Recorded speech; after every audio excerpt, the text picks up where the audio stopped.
Hola a todos. Continuemos concentrándonos en la actividad de la neurona.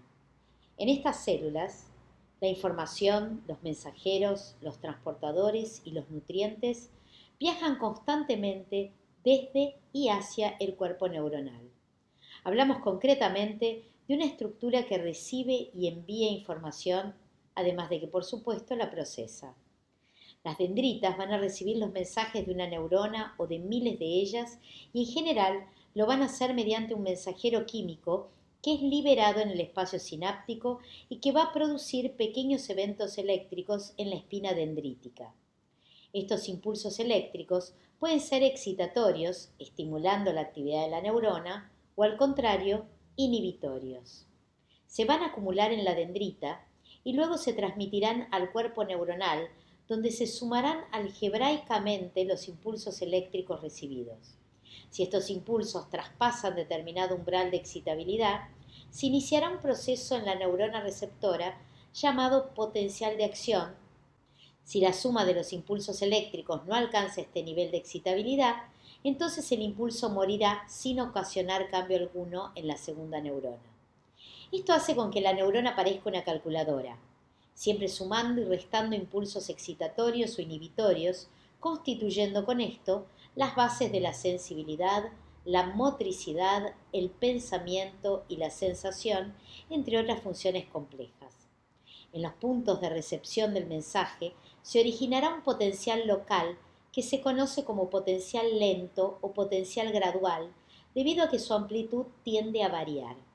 Si este potencial se propaga a una zona de la membrana excitable eléctricamente y supera un umbral, se produce un potencial de acción. La propagación de los potenciales de acción, que son de tipo de todo o nada, permite la transmisión de información a distancias mucho mayores que las que alcanzarían los potenciales locales, cuya amplitud decrece a medida que aumenta la distancia de la propagación. El potencial de acción involucra cambios en la permeabilidad de la membrana de la neurona y la apertura de canales iónicos que hacen con que varíe la concentración de iones dentro y fuera de la neurona. Hagamos un paréntesis para establecer algunos conceptos que nos van a ayudar a entender cómo se produce el potencial de acción. Estamos hablando de la excitación eléctrica de la membrana, por lo que nos conviene comprender qué se entiende por carga eléctrica. Podemos decir que la carga eléctrica es el equilibrio de dos fuerzas opuestas, la difusión y la presión electrostática. Las moléculas en medio acuoso están en constante movimiento y se mueven a una velocidad proporcional a la temperatura. Así, tienden a difundirse desde las regiones de más alta concentración de moléculas a las de menor concentración y se distribuyen de manera homogénea en el líquido en el que están disueltas. Este es el fenómeno de difusión. Pero todavía tenemos sustancias como las sales, por ejemplo, que al diluirse en medio acuoso se separan en dos partes con carga eléctrica contraria. Se separan en cationes, que son iones positivos, y en aniones, que son iones negativos. Puesto que las partículas que tienen el mismo tipo de carga se repelen entre sí y las que tienen cargas diferentes se atraen, las sustancias que en medio acuoso se separan en iones, que se llaman por cierto electrolitos, tienen fuerzas de atracción y de repulsión entre sus iones, que se conocen como fuerza electrostática. Volvamos entonces a la carga eléctrica como el equilibrio entre la presión electrostática y la difusión. Mientras la fuerza de difusión va a mover a las moléculas dependiendo de su concentración y de su temperatura, la fuerza electrostática las va a mover en virtud de la atracción o la repulsión según su carga eléctrica. El líquido intracelular, es decir, el líquido del interior de la neurona, y el extracelular contienen diferentes iones y la combinación de las fuerzas de difusión y electrostática que involucra estos iones va a provocar lo que se conoce como el potencial de membrana. Hay varios iones en estos líquidos, pero vamos a mencionar a los 4 más importantes. Proteínas dotadas de carga negativa, cationes de sodio y de potasio y aniones de cloro. Las proteínas negativas se encuentran únicamente en el líquido intracelular, Y aunque los otros 3 iones se encuentran tanto a nivel intra como extracelular, el potasio predomina dentro de la neurona, mientras que el sodio y el cloro predominan en el líquido extracelular. Entre estos iones se va a jugar la fuerza de difusión y la presión electrostática.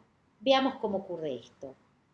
Las proteínas negativas no pueden salir de la neurona porque la membrana no es permeable a ellas y el flujo de iones hacia adentro o fuera de la membrana es a través de canales iónicos.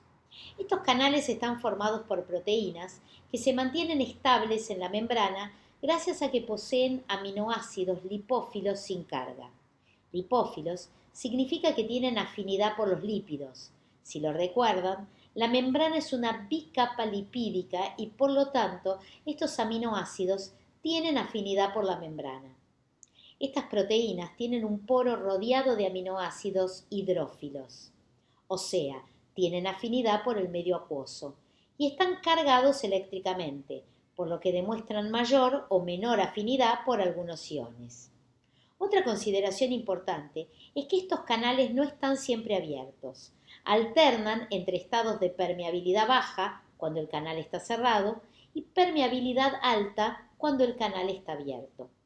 Algunos canales dependen del voltaje para abrirse, así que dependen de la polarización y la despolarización de la membrana para permanecer abiertos o cerrados. Entonces, dentro de la neurona tenemos proteínas con carga negativa que no pueden salir porque el comercio con el exterior de la neurona se hace mediante estos canales iónicos. Y veamos entonces qué ocurre con los iones que mencionamos antes. Los iones de potasio se encuentran en gran concentración dentro de la neurona. Por lo tanto, pugnan por salir por la acción de la fuerza de difusión.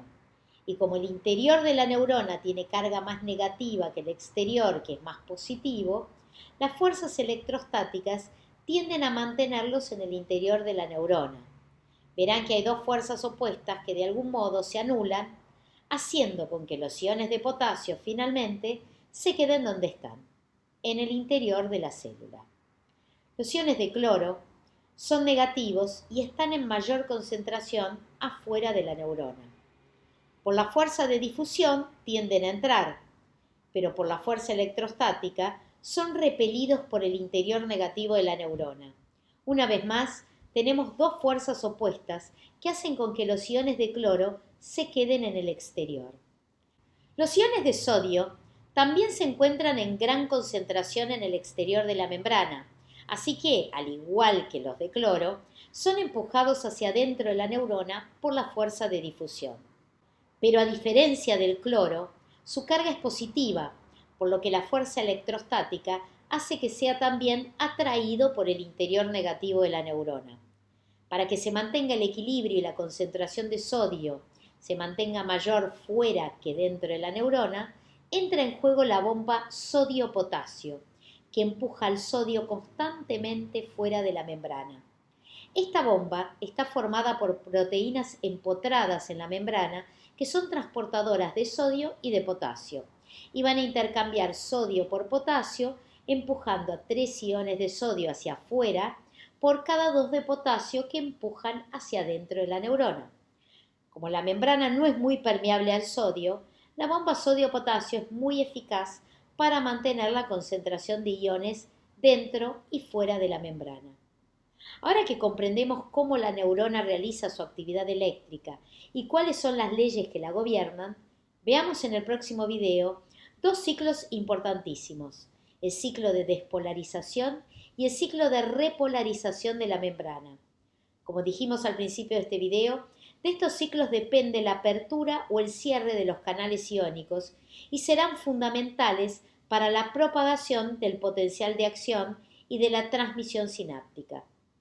Me despido por ahora de ustedes. Soy Gabriela González Alemán. Nos vemos en el próximo video y no duden en consultar sus inquietudes en el aula virtual.